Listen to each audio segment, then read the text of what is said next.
김치도 못 담그는 변호사 며느리. 안녕하세요, 여러분. 오늘은 정말 특별한 이야기를 들려드리려고 합니다. 서울대 법대를 나와 대형 로펌에서 일하는 엘리트 변호사 며느리와 중학교 1학년도 제대로 마치지 못한 시어머니 사이에서 벌어진 놀라운 실화입니다. 처음에는 서로를 이해하지 못해 매일같이 갈등하던 두 사람이 어떻게 해서 진정한 가족이 될 수 있었을까요? 그리고 중간에 시어머니에게 닥친 위기 상황은 과연 무엇이었을까요?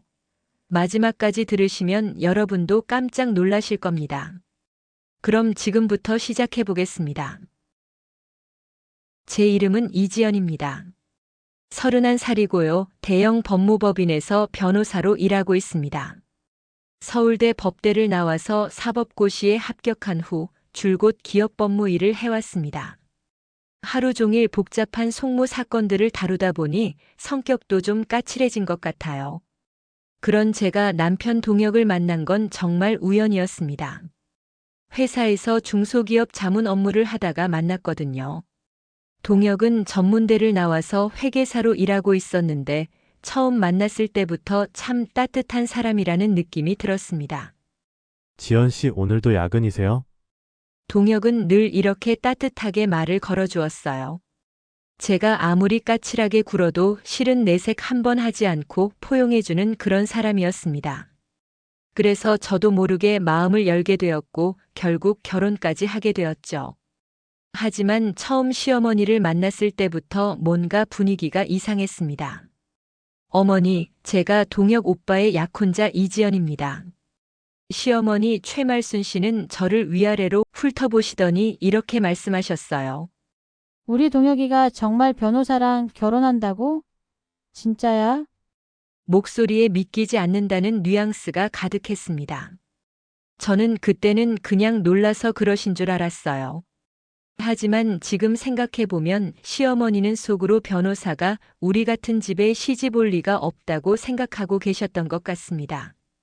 결혼 준비 과정에서도 계속 그런 분위기였어요.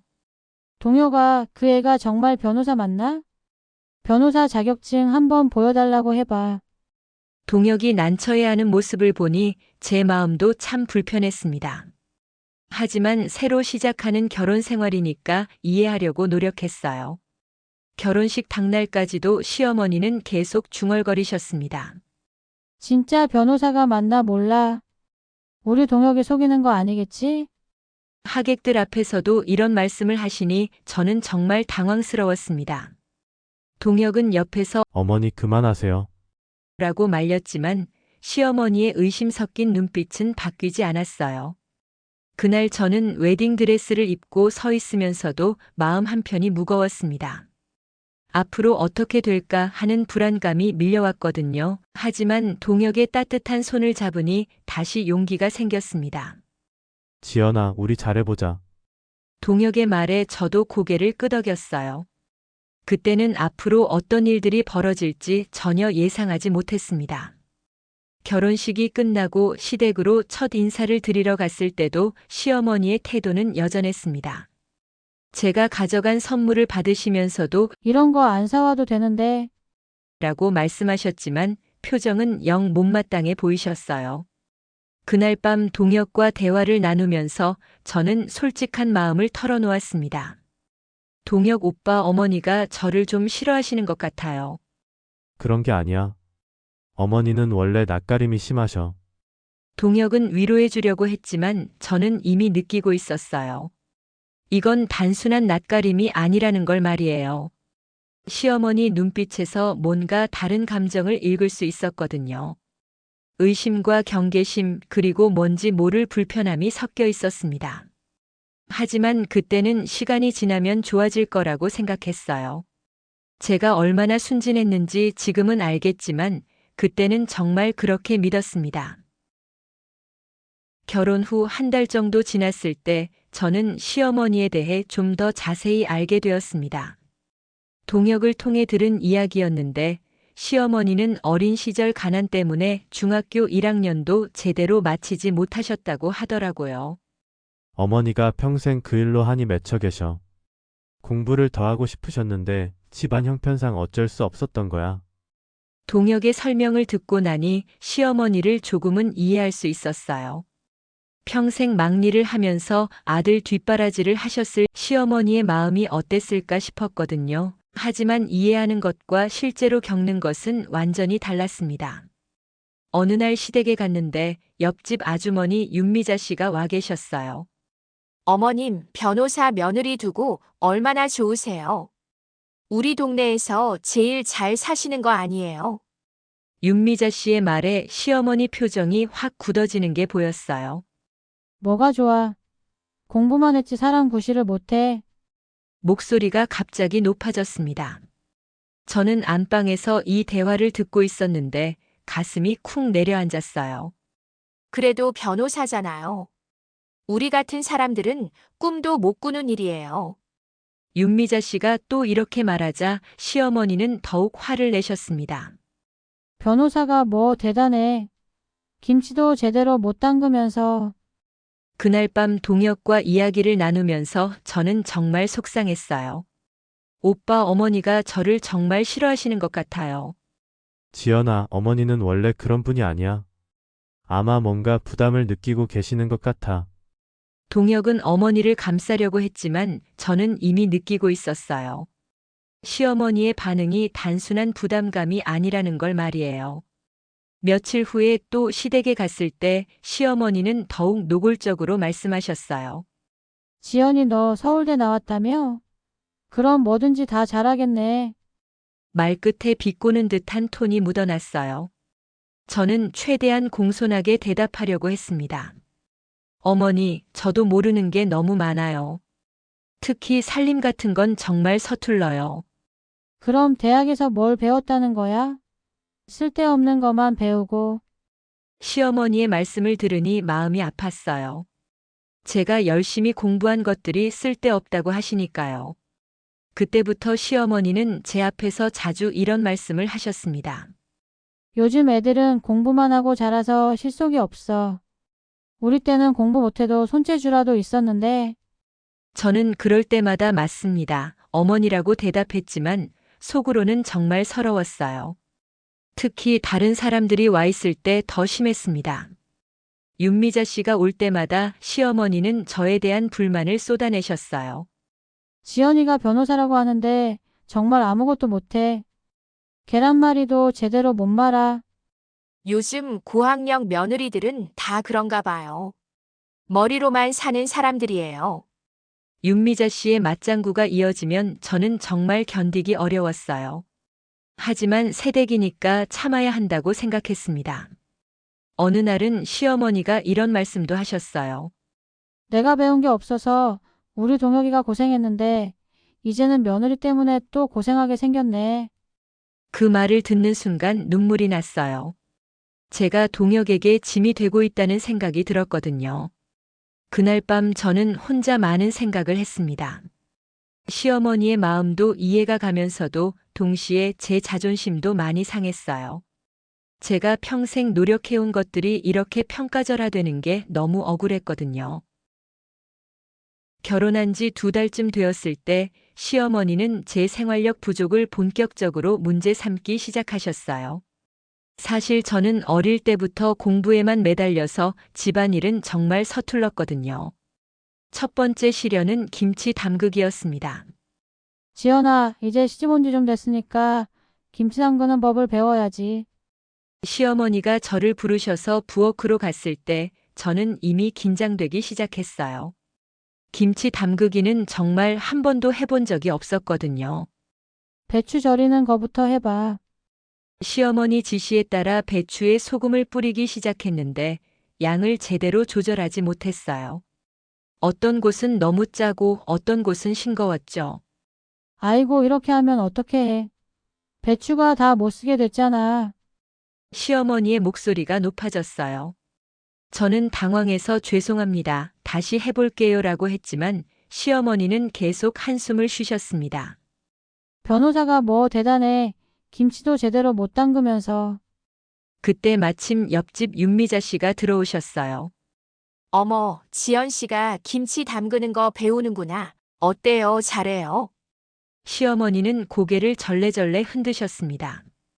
글쎄요. 공부만 했다고 이런 건 하나도 못해요. 저는 그 자리에서 정말 작아지는 기분이었어요.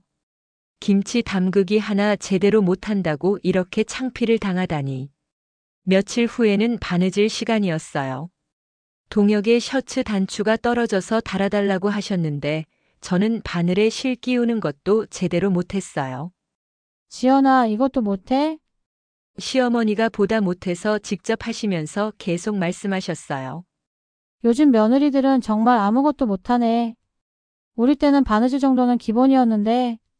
저는 옆에서 지켜보면서 정말 부끄러웠어요. 30이 넘은 나이에 바느질도 제대로 못한다니. 공부만 한 애들은 손재주가 없어. 우리 동혁이가 고생문이 다 열렸다. 시어머니의 말씀이 계속 이어졌어요. 저는 어머니, 제가 배울게요 라고 했지만 시어머니는 이미 화가 많이 나 계신 것 같았어요. 특히 요리할 때가 가장 심했습니다. 저는 라면이나 간단한 볶음밥 정도밖에 못 만들었는데 시어머니는 그것도 마음에 들어 하지 않으셨어요. 지연아, 미역국이라도 끓여봐. 미역국은 쉬울 줄 알았는데 미역을 너무 오래 불려서 뭉개지고 말았어요. 간도 제대로 맞지 않았고요. 아이고, 이런 국을 어떻게 먹어? 우리 동혁이가 이런 걸 먹고 살라고? 시어머니의 한숨소리에 저는 정말 죄인이 된 기분이었어요. 그때 윤미자 씨가 또 나타나셨어요. 정말 신기하게도 제가 실수할 때마다 윤미자 씨가 나타나셨거든요. 어머님, 무슨 일이세요? 한숨을 그렇게 쉬시고. 지연이가 미역국을 끓였는데 이게 뭐 미역국이에요? 미역죽이지. 윤미자 씨도 웃으면서 맞장구 쳤어요. 요즘 며느리들은 다 그래요. 공부는 잘했어도 살림은 영 못해요. 저는 그 자리에 서서 듣고만 있을 수밖에 없었어요. 뭐라고 변명을 해도 소용없을 것 같았거든요. 그날 밤 동혁에게 하소연했어요. 오빠, 저 정말 노력하고 있는데 어머니가 너무 심하게 말씀하세요. 지연아, 조금만 참아줘. 어머니도 익숙해지시면 괜찮아질 거야. 동혁은 위로해 주려고 했지만 저는 점점 자신감을 잃어가고 있었어요. 제가 정말 쓸모없는 사람인 것 같았거든요. 하지만 그때는 몰랐어요. 나중에 제 전문성이 이 가족을 구할 수 있는 날이 올 거라는 걸 말이에요. 결혼한 지 석 달째 저는 시어머니의 이중적인 태도 때문에 정말 혼란스러웠어요. 동네에서는 절 자랑하시면서도 집에서는 계속 구박을 하시니까요. 어느 날 시장에 함께 갔을 때의 일이었어요. 시어머니와 장을 보던 중에 동네 아주머니들을 만났습니다. 어머 말순 씨. 이분이 그 유명한 변호사 며느리구나. 어머님 복 많이 받으셨네요. 변호사 며느리라니. 동네 아주머니들이 이렇게 말하자 시어머니 표정이 확 달라지셨어요. 갑자기 밝은 미소를 지으시면서 저를 자랑하기 시작하셨어요. 그렇습니다. 우리 며느리가 서울대 나와서 변호사 하고 있어요. 큰 법무법인에서 일해요. 그때 시어머니의 자랑스러운 목소리를 들으니 저도 기분이 좋아졌어요. 역시 시어머니도 속으로는 저를 인정하고 계시는구나 싶었거든요. 와, 정말 대단하다. 우리 동네에 변호사가 있다니. 말순 씨 정말 부럽네요. 우리는 언제 이런 며느리 볼 수 있을까요? 동네 아주머니들의 부러워하는 목소리에 시어머니는 더욱 신이 나셨어요. 지연이가 정말 똑똑해요. 어려운 사건들도 척척 해결한다니까요. 집으로 돌아오는 길에 저는 시어머니에게 말씀드렸어요. 어머니, 저를 그렇게 자랑해 주셔서 감사해요. 그런데 시어머니의 대답은 예상과 완전히 달랐어요. 뭘 자랑해. 그냥 물어보니까 대답한 거지. 목소리가 다시 차갑게 돌아왔어요. 저는 정말 당황스러웠습니다. 며칠 후 더 충격적인 일이 있었어요. 우연히 시어머니와 윤미자 씨의 대화를 듣게 된 거예요. 말순 씨, 변호사 며느리 두고 좋겠어요. 좋을 게 뭐 있어요. 변호사가 뭐 대단해요. 그래도 남들이 다 부러워하잖아요. 겉으로만 번지르르 하지 속은 텅 비었어요. 반찬 하나 제대로 못 해주고 시어머니 섬기는 것도 몰라요. 저는 문 밖에서 이 대화를 듣고 있었는데 정말 충격이었어요. 겉으로는 자랑하시면서 뒤로는 이렇게 말씀하시다니. 맞아요. 학벌만 높다고 다가 아니죠. 살림을 못하면 뭐해요? 윤미자 씨의 맞장구까지 듣고 나니 저는 정말 서러웠어요. 문을 열고 들어가고 싶었지만 그럴 수도 없었고요. 그 다음 주 부녀회 모임에서도 비슷한 일이 있었다고 동혁이 들어서 알려줬어요. 지연아, 어머니가 부녀회에서 너 얘기를 하신 것 같아. 좋은 얘기겠죠? 글쎄. 좀 복잡한 것 같아. 동혁의 말을 듣고 나니 대충 짐작이 갔어요. 또 제 흉을 보셨을 거라는 생각이 들었거든요. 실제로 며칠 후 동네에서 만난 아주머니가 이런 말씀을 하셨어요. 지연 씨 요리 배우는 건 어때요? 시어머니가 좀 걱정하고 계시던데. 그제서야 확실히 알았어요. 시어머니가 부녀회에서 제 이야기를 하셨다는 걸 말이에요. 또 다른 날에는 이런 일도 있었어요. 시장에서 만난 아주머니가 저에게 이렇게 말씀하셨어요. 지연 씨, 변호사 일이 바쁘시겠지만 집안일도 신경 쓰셔야죠. 시어머니가 많이 힘들어 하시는 것 같던데. 저는 그때 얼굴이 빨개지는 걸 느꼈어요. 시어머니가 동네 사람들에게 제 이야기를 어떻게 하고 다니셨는지 뻔히 알 수 있었거든요. 집에 돌아와서 시어머니께 조심스럽게 물어봤어요. 어머니, 혹시 제가 뭘 잘못했나요? 왜? 무슨 소리야? 동네 분들이 자꾸 저에게 집안일 얘기를 하세요. 시어머니는 잠깐 당황하는 표정을 지으시더니 이렇게 말씀하셨어요. 사람들이 물어보니까 대답한 거지. 뭐 숨길 게 있어? 그날 밤 저는 정말 많은 생각을 했어요. 시어머니의 이런 이중적인 태도가 계속되면 저는 어떻게 해야 할까 하는 생각 말이에요. 겉으로는 자랑하시면서 뒤로는 흉을 보시는 게 오히려 직접적으로 미워하시는 것보다 더 힘들었어요. 결혼한 지 넉 달째 드디어 첫 제사를 맞게 되었어요. 시아버지 제사였는데 시어머니는 며칠 전부터 저에게 여러 가지 준비 사항을 말씀해 주셨어요. 지연아, 이번 제사가 너한테는 처음이니까 잘해야 한다. 친척들이 다 올 거야. 시어머니 목소리에 긴장감이 느껴졌어요. 저도 덩달아 긴장되기 시작했고요. 제사 전날부터 본격적인 준비가 시작되었어요. 나물도 무치고 전도 부치고 해야 할 일이 정말 많았어요. 지연아, 도라지나물부터 무쳐봐. 시어머니의 지시에 따라 도라지나물을 무치기 시작했는데 양념이 제대로 배지 않았어요. 너무 급하게 하다 보니 간도 고르지 않았고요. 아이고, 이게 뭐야? 도라지가 이렇게 딱딱하면 어떻게 해? 시어머니가 한 젓가락 드시고는 바로 얼굴을 찌푸리셨어요.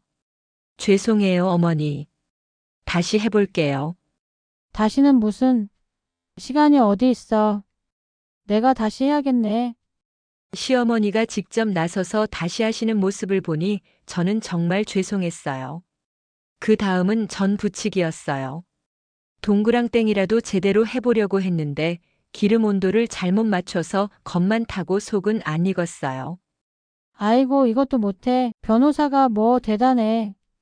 전 하나 제대로 못 붙이면서. 시어머니 목소리가 점점 높아지기 시작했어요.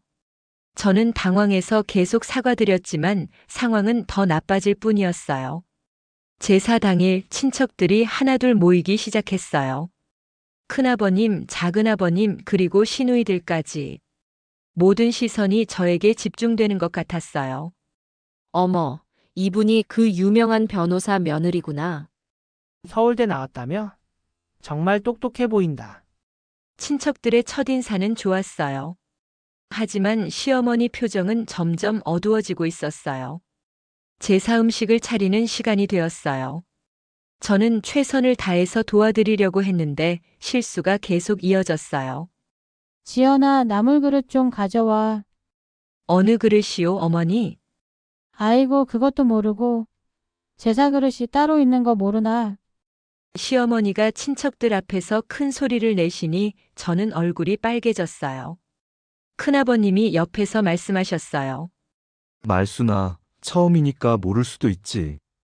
큰아버님, 이 애가 변호사라고 하는데 이런 기본적인 것도 몰라요. 시어머니 목소리에 짜증이 가득했어요. 제사 음식을 차리면서도 계속 실수가 이어졌어요. 젓가락을 잘못 놓기도 하고 순서도 헷갈렸어요. 지연아, 젓가락을 왜 거기다 놓아? 조상님께 예의가 아니야. 죄송해요, 어머니. 죄송하기만 하면 뭐해. 제대로 알고 해야지. 친척들이 다 보는 앞에서 계속 혼나니까 저는 정말 위축되었어요. 제사 지내는 동안에도 긴장해서 실수를 했어요. 절을 할 때도 순서를 헷갈렸고 술을 따를 때도 손이 떨려서 흘렸어요. 아이고, 정말 조상님께 드릴 술을 이렇게 흘리고. 시어머니가 큰 한숨을 내쉬시니 친척들도 다 쳐다보았어요. 제사가 끝나고 식사 시간이 되었어요. 그때 큰어머니가 제가 만든 나물을 드시고는 이렇게 말씀하셨어요. 어머, 이 나물 좀 싱겁네. 시어머니는 그 말을 듣고 바로 폭발하셨어요. 그러게 말이에요. 지연이가 한 건데 제대로 될 리가 있나요? 어머니, 제가 잘못했어요. 잘못했으면 뭐해. 변호사가 뭐 대단해. 조상님께 드릴 음식도 제대로 못 만들어. 친척들 앞에서 공개적으로 모욕을 당하니 저는 정말 견디기 어려웠어요. 시누이가 옆에서 거들었어요. 어머니, 그래도 처음이니까요. 처음이 뭐. 공부만 한 애들은 조상 섬기는 법도 몰라. 시어머니 목소리가 더욱 커졌어요. 저는 그 순간 참을 수 없었어요. 어머니, 그럼 제가 뭘 해야 하나요? 정말 배우고 싶어요. 제 목소리도 좀 높아진 것 같았어요. 시어머니는 그걸 못마땅해 하셨어요. 지금 말대답하는 거야? 시집 와서 시어머니한테 말대답까지 해. 어머니, 저는 그런 뜻이 아니었어요. 아니긴 뭐가 아니야. 변호사라고 우리를 무시하는 거지.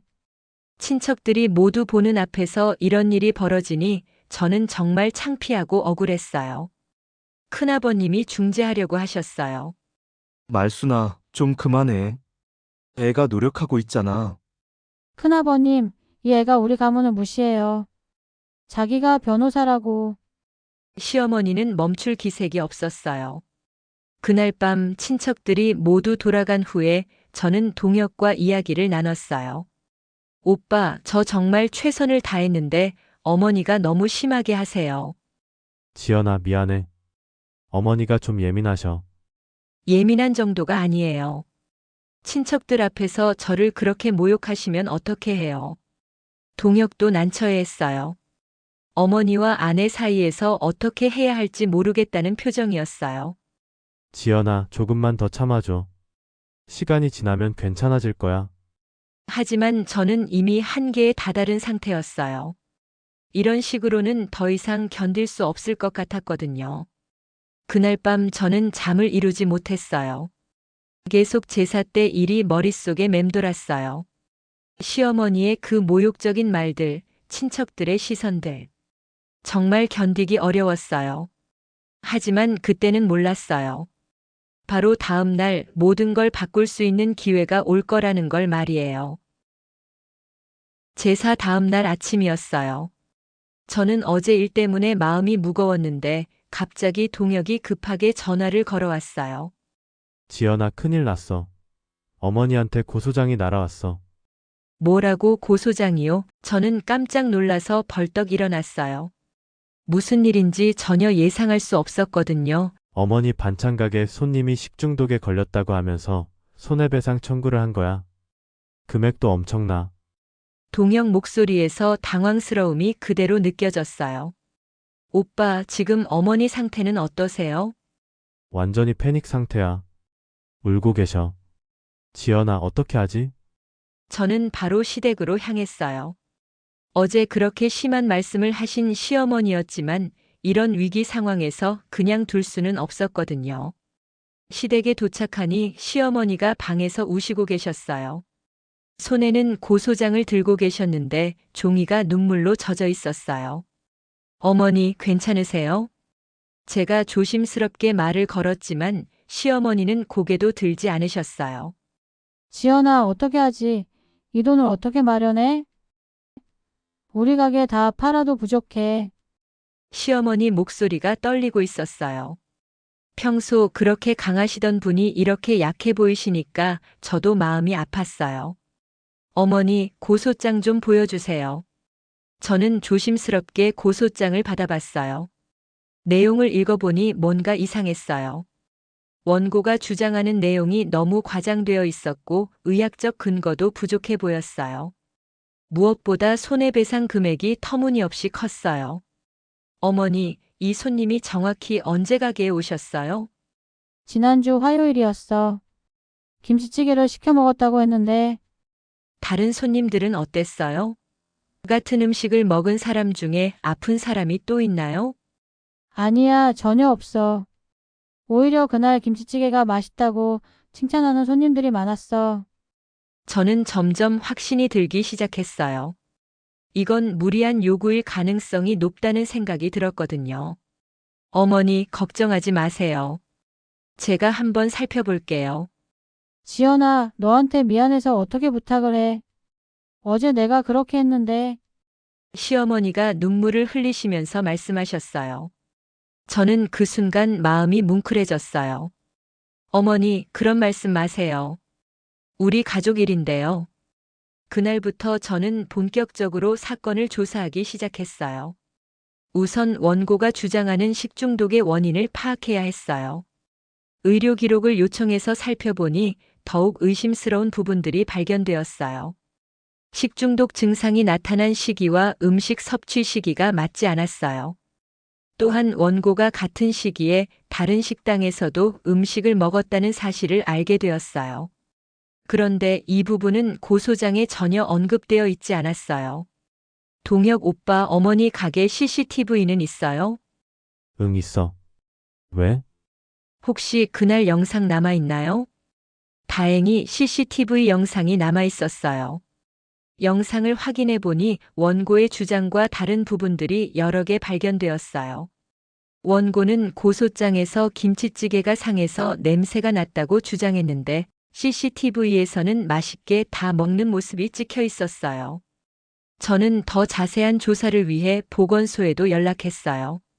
그 시기에 시어머니 가게에 대한 위생 점검 결과를 확인해 보니 모든 항목이 양호했어요. 어머니, 걱정 마세요. 이건 무리한 요구인 것 같아요. 정말이야? 지연아, 정말 괜찮을까? 시어머니 목소리에 희망이 섞여 있었어요. 며칠 동안 철저히 조사한 결과 저는 확신을 가질 수 있었어요. 이는 명백히 무리한 요구였고 오히려 상대방의 행동이 불법에 가까웠어요. 어머니, 재판에서 이길 수 있어요. 제가 변호사로 나서서 도와드릴게요. 지연아, 정말 고마워. 내가 어제 너한테 그렇게 심하게 했는데 어머니, 그런 말씀 마세요. 이제 준비해야 해요. 저는 그날부터 본격적으로 변론 준비를 시작했어요. 회사 일도 중요했지만 가족 일이 더 급했거든요. 재판 준비를 시작한 지 일주일이 지났어요. 저는 밤낮으로 증거 자료를 정리하고 법리를 검토했어요. 이건 단순히 시어머니를 도와드리는 차원을 넘어서 제 전문성을 보여줄 수 있는 기회라고 생각했거든요. 지연아, 이렇게 늦게까지 고생시켜서 미안해. 동혁이 커피를 가져다 주면서 걱정스러운 표정으로 말했어요. 괜찮아요, 오빠. 이런 사건은 제가 제일 잘할 수 있는 일이에요. 저는 자신 있게 대답했어요. 평소에 기업 송무를 담당하면서 쌓은 경험이 이런 때 도움이 되는구나 싶었거든요. 조사 결과 상대방의 주장에는 여러 가지 허점이 있었어요. 가장 중요한 건 의학적 근거가 부족하다는 점이었어요. 식중독균 검사 결과를 확인해 보니 원고가 주장하는 식중독균과 시어머니 가게 음식에서 나온 균이 다른 종류였어요. 이는 결정적인 증거였어요. 또한 원고가 같은 날 다른 두 곳에서도 식사를 했다는 사실을 확인했어요. 그중 한 곳은 이미 위생 문제로 행정 처분을 받은 식당이었어요. 어머니, 이제 걱정 안 하셔도 돼요. 증거가 충분해요. 시어머니는 제가 정리한 서류들을 보시면서 놀라워하셨어요. 지연아, 이걸 내가 다 조사한 거야? 네, 어머니. 이런 일은 제 전문 분야예요. 재판 당일이 되었어요. 시어머니는 많이 긴장하고 계셨지만 저는 오히려 자신감이 넘쳤어요. 상대방 변호사가 먼저 주장을 펼쳤어요. 하지만 의학적 근거도 부족하고 사실관계도 불분명한 주장들 뿐이었어요. 제 차례가 되었을 때 저는 차근차근 반박해 나갔어요. 재판장님, 원고의 주장과 달리 피고 음식점에서는 해당 기간 동안 다른 식중독 환자가 단 한 명도 발생하지 않았습니다. 저는 보건소 자료를 제출하면서 설명했어요. 또한 원고가 주장하는 식중독균과 피고 음식점에서 검출된 균이 다른 종류라는 점을 의학적 검사 결과를 통해 입증하겠습니다. 의학 자료를 제시하자 상대방 변호사의 표정이 어두워졌어요. 무엇보다 CCTV 영상을 통해 원고의 주장이 사실과 다르다는 점을 보여드리겠습니다. CCTV 영상을 재생하자 법정안이 조용해졌어요. 원고가 김치찌개를 맛있게 다 먹는 모습이 선명하게 찍혀 있었거든요. 원고는 김치찌개에서 상한 냄새가 났다고 주장했지만 영상에서는 완전히 다른 모습을 보이고 있습니다. 재판장도 고개를 끄덕이며 영상을 주의 깊게 보고 있었어요. 이어서 저는 결정적인 증거를 제시했어요. 재판장님, 원고는 피고 음식점에서만 식사했다고 주장했지만 실제로는 같은 날 다른 두 곳에서도 식사를 했습니다. 특히 그중 한 곳은 위생 문제로 행정 처분을 받은 식당입니다. 이 말을 듣자 원고 측이 당황하는 모습이 역력했어요. 따라서 원고의 식중독 원인을 피고 음식점으로 특정할 수 없으며 오히려 다른 곳에서 감염되었을 가능성이 높습니다. 저는 논리적으로 차근차근 설명해 나갔어요. 법정에서 이렇게 자신감 넘치게 변론한 것은 오랜만이었어요. 또한 원고의 손해배상 청구 금액은 터무니없이 과도하며 이는 협박에 가까운 행위로 판단됩니다. 마지막으로 저는 반박 자료와 함께 오히려 상대방의 불법 행위에 대한 손해배상을 요구했어요. 재판이 끝나고 결과를 기다리는 동안 시어머니가 제 손을 꼭 잡으셨어요. 지연아, 정말 고마워. 내가 아니었으면 어쩔 뻔했어. 어머니, 당연한 일이에요. 일주일 후 판결이 나왔어요. 완전 승소였어요. 게다가 상대방이 무리한 요구를 했다는 이유로 오히려 저희에게 사과하고 합의금을 지급하라는 판결까지 나왔어요. 지연아, 이겼어. 우리가 이겼어. 시어머니가 눈물을 흘리면서 저를 껴안으셨어요. 저도 모르게 눈물이 났어요. 동네 사람들도 이 소식을 듣고 놀라워했어요. 특히 윤미자 씨는 저에게 와서 사과했어요. 지연 씨, 제가 그동안 몰라봤어요. 이렇게 대단한 분인 줄 몰랐어요. 그제서야 저는 진정한 인정을 받는 기분이었어요. 김치를 못 담그고 바느질을 못한다고 구박받았지만 정작 중요한 순간에 가족을 구할 수 있었던 건 바로 제 전문성이었거든요. 재판이 끝나고 집으로 돌아오는 길에 시어머니는 계속 제 손을 놓지 않으셨어요. 평소와는 완전히 다른 모습이었어요. 지연아, 내가 정말 미안해. 시댁에 도착하자마자 시어머니가 제 앞에 무릎을 꿇으려고 하셨어요. 저는 깜짝 놀라서 부축해드렸어요. 어머니, 무슨 말씀을 그렇게 하세요? 아니야, 지연아. 내가 평생 무식하게 살아서 너를 몰라봤구나. 시어머니 목소리가 떨리고 있었어요. 눈물도 계속 흘리고 계셨고요. 내가 중학교도 제대로 못 나와서 평생 열등감에 살았어. 그래서 너 같은 똑똑한 며느리가 오니까 괜히 기가 죽고 무서웠던 거야. 시어머니의 고백을 들으니 저도 마음이 아팠어요. 그동안 시어머니가 저를 미워했던 게 아니라 자신감 없어 하셨던 거였구나 싶었어요. 어머니, 저도 잘못했어요. 어머니 마음을 헤아리지 못했어요. 아니야, 지연아. 내가 뭘 잘못했어. 내가 김치나 바느질 못한다고 구박했지만 정작 우리 집안을 구한 건 너였잖아. 시어머니가 제 손을 더 꽉 잡으시면서 말씀하셨어요. 내가 진짜 우리 집 보배였어. 내 가게도 지키고 우리 가족 명예도 지켜줘서 정말 고마워. 그 순간 저는 정말 감동받았어요. 그동안 인정받고 싶었던 마음이 이렇게 채워지는구나 싶었거든요. 동혁이 옆에서 지켜보더니 저희 둘을 껴안았어요. 우리 이제 정말 가족이 된 것 같아. 며칠 후 동네에서 만난 윤미자 씨도 완전히 달라져 있었어요. 지연 씨, 그동안 제가 정말 죄송했어요. 변호사님이 이렇게 대단한 분인 줄 몰랐어요. 아니에요, 미자 언니. 저도 부족한 점이 많아요. 무슨 말씀을 그렇게. 법정에서 그렇게 멋지게 하시던데요. 저희도 법적인 문제 있으면 꼭 도움 요청드려도 될까요? 동네 사람들의 시선도 완전히 바뀌었어요. 이제는 진짜 존경하는 눈빛으로 저를 바라보시더라고요. 지연이 덕분에 우리 동네에 변호사가 있어서 든든해졌어요. 말순 씨 정말 복 받으셨네요. 이런 며느리가 어디 있어요? 시어머니는 이런 말을 들으실 때마다 정말 자랑스러워 하셨어요. 우리 지연이가 정말 대단해요. 저보다 훨씬 똑똑하고 능력 있어요. 이제는 진심으로 저를 자랑하시는 게 느껴졌어요. 그 다음 주 시댁에 갔을 때 시어머니가 특별한 음식을 준비해 주셨어요. 지연아, 내가 좋아할까 해서 갈비찜 해봤어. 어머니, 이렇게까지 하실 필요 없는데요. 당연히 해야지. 우리 집 은인인데.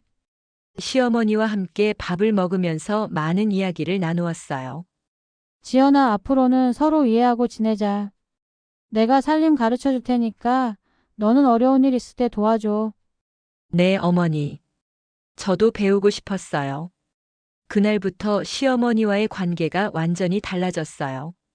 이제는 정말 친어머니처럼 편하게 지낼 수 있게 되었어요. 김치 담그기도 다시 배우기 시작했어요. 이번에는 시어머니가 정말 친절하게 가르쳐 주셨어요. 지연아, 천천히 해. 처음에는 누구나 서툴러. 어머니, 이번에는 좀 나은 것 같아요. 그럼 우리 지연이가 똑똑하니까 금방 배울 거야. 바느질도 마찬가지였어요. 예전에는 못한다고 혼내시던 시어머니가 이제는 격려해 주셨어요. 지연아, 손재주는 연습하면 생기는 거야. 변호사 일처럼 차근차근 하면 돼. 몇 달이 지나니 저도 제법 집안일을 할 수 있게 되었어요. 물론 시어머니만큼은 못하지만 기본적인 건 할 수 있게 되었죠. 무엇보다 좋은 건 시어머니와 진정한 소통을 할 수 있게 되었다는 점이에요. 지연아, 너는 왜 변호사가 되고 싶었어? 어머니, 저는 어릴 때부터 정의로운 일을 하고 싶었어요. 약한 사람들을 도와주고 싶었거든요. 그렇구나. 그런 마음으로 공부한 거였구나. 내가 몰라봤네. 이제 시어머니는 제 꿈과 가치관까지 이해해 주시려고 노력하셨어요. 또 다른 날에는 이런 이야기도 나누었어요. 지연아, 내가 어릴 때 공부를 더 했으면 어땠을까? 어머니도 정말 똑똑하세요. 만약 기회가 있으셨다면 분명히 잘하셨을 거예요. 그렇게 생각해줘서 고마워. 내가 너무 열등감에 사로잡혀서 너를 힘들게 했구나. 시어머니와 이런 깊은 이야기를 나누면서 저는 정말 많은 걸 깨달았어요. 서로 다른 배경을 가진 사람들이 이해하며 살아가는 것이 얼마나 소중한지 말이에요. 몇 달 후 시어머니의 반찬 가게도 다시 활기를 찾았어요. 재판에서 이긴 이후로 오히려 손님들이 더 많이 오게 되었거든요. 말순 씨네 며느리가 변호사라며? 그럼 여기 음식은 확실히 믿을 만하네. 법적으로도 문제 없다고 증명된 집이잖아. 이런 소문이 나면서 가게도 더 번창하게 되었어요. 시어머니는 이제 동네에서 저를 진심으로 자랑하셨어요. 우리 며느리가 정말 대단해요. 법정에서 그렇게 멋지게 하던데 정말 자랑스러워요. 윤미자 씨도 완전히 태도가 바뀌어서 이제는 저를 진심으로 존경한다고 하시더라고요. 지연 씨, 정말 멋있어요.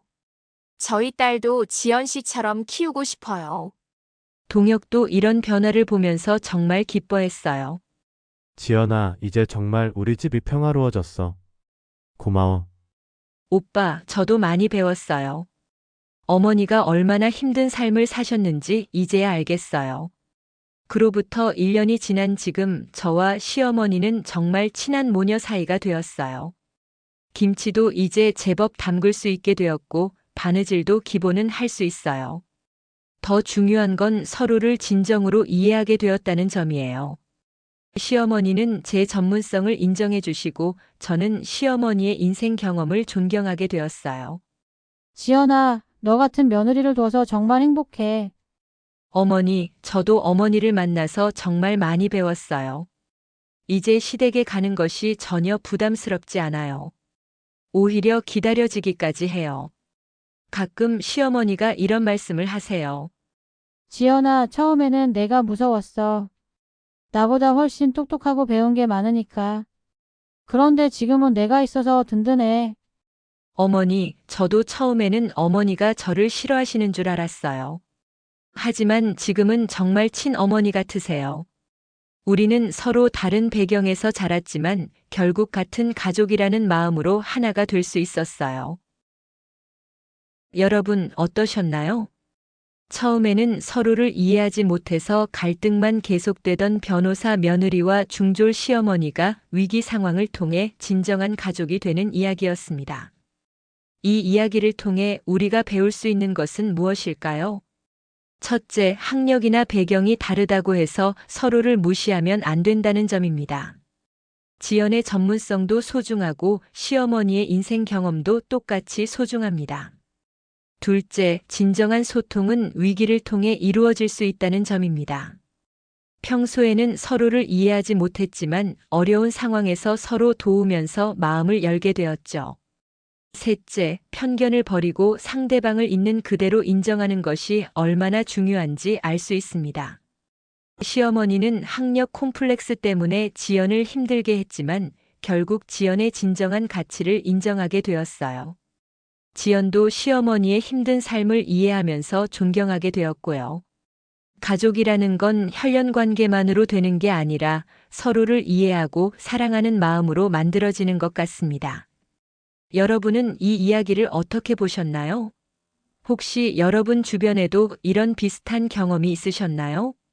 가족 간의 갈등을 겪고 계신 분들이 계시다면 오늘 이야기가 조금이나마 도움이 되었으면 좋겠습니다.